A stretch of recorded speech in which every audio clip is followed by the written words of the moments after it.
What's going on, y'all? Chuck Nunface here. I'm going to be doing something a little bit different today, or a little bit different of a knife.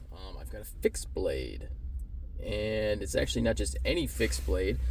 I don't do a whole lot of fixed blades on the channel. I have in the past, but interests kind of change. They wane. They do different things, and so I haven't featured a fixed blade in quite a while. But I picked up this one, and this is a cool little puukko knife. Before I get into it, I would like to ask, if you're not subscribed to the channel, please consider doing just that and clicking that subscribe button. It's right there in the corner. It costs you nothing to go ahead and subscribe, and I certainly would appreciate that. So if you're new, please subscribe, and if you're a returning user, please subscribe also. And that definitely makes a big difference. It really does in the algorithm. The more people that subscribe and interact with the videos, it definitely helps get my content out there to more people. So tell YouTube that you are interested in what I'm doing. So all of that being said, that little bit of business, yeah, this is a pretty cool little fixed blade knife. This is from Bear Forest Knives. I've been following Bear Forest Knives on Instagram for quite a while, and this is the first time that I picked something up from him. So pretty cool. He's out there in the Pacific Northwest making fixed blades. He does custom blades, and he also does production blades. This is going to be one of his production, and this is called the Simple 3. And this, of course, is number 17, as you can see right there. And it's a pretty cool little puukko knife. Now, if you followed the channel for a while, you know that I do have a thing for, I kind of like larger fixed blades, or larger folding knives. I have a tendency, I gravitate towards larger folding knives, but I do like small fixed blades as well, and this definitely fits into that role. And yeah, it's got a traditional puukko, well, maybe not super traditional, but it's a puukko blade, so that's a finished style of blade, and essentially just means, I don't know exactly what it means, but it's a overall small knife. It's designed really for carving, and I'm not really going to do it from a, look at this knife from a, bushcraft sense or anything like that. I'm not super outdoorsy or anything, but more of just kind of a small fixed blade that I can have on my person when doing chores around the house, in the yard, something like that.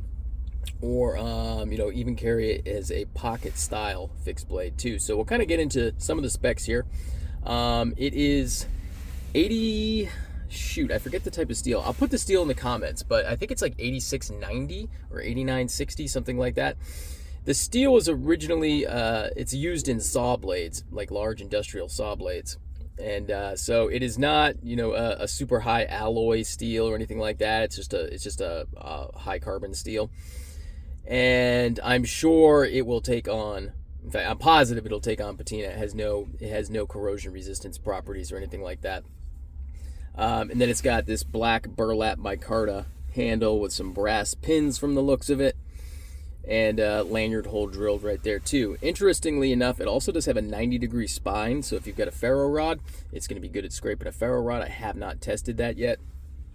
And honestly, I wanted to do this kind of overview and first look a few days ago, and I wanted to do it more in a desktop setting, but it's just been so busy, I haven't had time to do it at the house, and so I'm just kind of taking a few minutes in my truck to go ahead and do this. So this isn't the ideal way I like to do this video, but c'est la vie, here we are. It does feature a 3-inch blade, and it's got about a 4.5-inch handle, something like that, maybe a 5-inch handle. So it's got a bigger handle than actual blade. So if you have larger hands, you're still going to be able to get a nice grip on this right here. I have really small to medium hands, and I've got plenty of room right there. So if you have larger hands, you'll have no problem getting your hands around this this very neutral burlap micarta handle right there. I would say a potential downside is it does have a lot of bannering. So that's going to be like half of a Bear logo right there. If you can make that out, the lighting's not the greatest in the truck right now.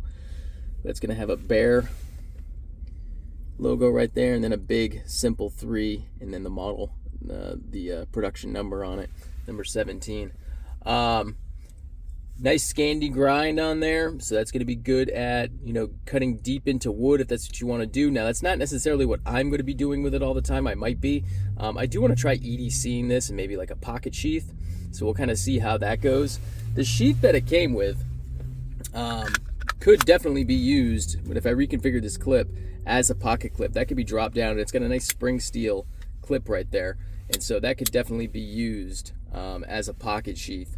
However, I do also have this sheath from Oak City Leather that I was carrying my TRC K1S, and that would sit really nice and deep in the pocket, so I may do something like that too, but we'll see, because with this style of blade, the puukko blade, since it has no sort of drop point, and this sheath right here doesn't have it's not double welted in the back, I'm a little nervous that putting it into the pocket, the blade tip might angle up if I don't do it just right and go through the sheath. So I'm not 100% sure about using this for this sheath in particular for pocket carry, but we'll see. I mean, it would certainly be serviceable. It would, however, need to get a lanyard on that if I were going to pocket carry this knife in that regard.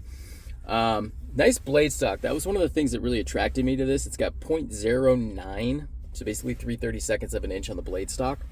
So nice and thin on the blade stock, which really was a big draw for me, because if you're going to use and try to EDC a Scandi grind blade, you know, through your normal non-bushcrafty type of tasks, a Scandi grind isn't going to be the best for EDC, simply because you know, it's got a zero ground bevel right there. It's just, that's all one bevel. There's no secondary bevel on this, so it goes down to a zero grind. And then if it's going to be a thick blade stock, you're going to have a hard time. It's going to bind up on material. It's not going to go through material as well as you know, like a hollow grind or a flat grind or something like that on a thick blade stock knife with that type of grind. It's not going to go through as well. But it is thin. It's at 3/32 or 0.09, and so that may end up being, you know, a non-issue. So we'll see. I haven't really spent a whole lot of time with this knife yet, but I did want to kind of get it on the channel and feature it at least for a little bit here. So yeah, Bear Forest Knives. I will go ahead and link his website in the description. He's definitely got some cool stuff out there. It's not all, you know, bushcrafty stuff. He does have other types of knives, different styles, got some tantos, got some drop points, things like that. It is all fixed blades though, so if you're in the market for a fixed blade, I would definitely say check him out. He does use different types of steel, not just this. Once again, I'll note the steel in the description of the video. I forget it offhand, but he does use different types of steel. I know he uses 52-100. I'm pretty sure he uses like Nitro V, maybe AEBL in some knives. I don't know, but you'll just go check out his site and see what he has to offer. Overall, you know, I haven't really used this much yet, but I do like it and how it feels. I'm just kind of figuring out how I want to carry it if I'm not going to be carrying it on my belt. But yeah, we'll just kind of have to see how that goes. So that's going to do it for me. Well, I'll kind of give you a quick size comparison too, so you can kind of see from a size standpoint how big the knife is. This is a large in Kosi, so that's kind of what you're looking at from a size standpoint. Large in Kosi, and then this puukko style simple 3 blade. All right, that's going to do it for me. Thanks for checking out the video. I certainly do appreciate that. Go ahead and leave me a comment. Let me know what you think. Subscribe to the channel and share this video out there. Certainly would appreciate that. Peace.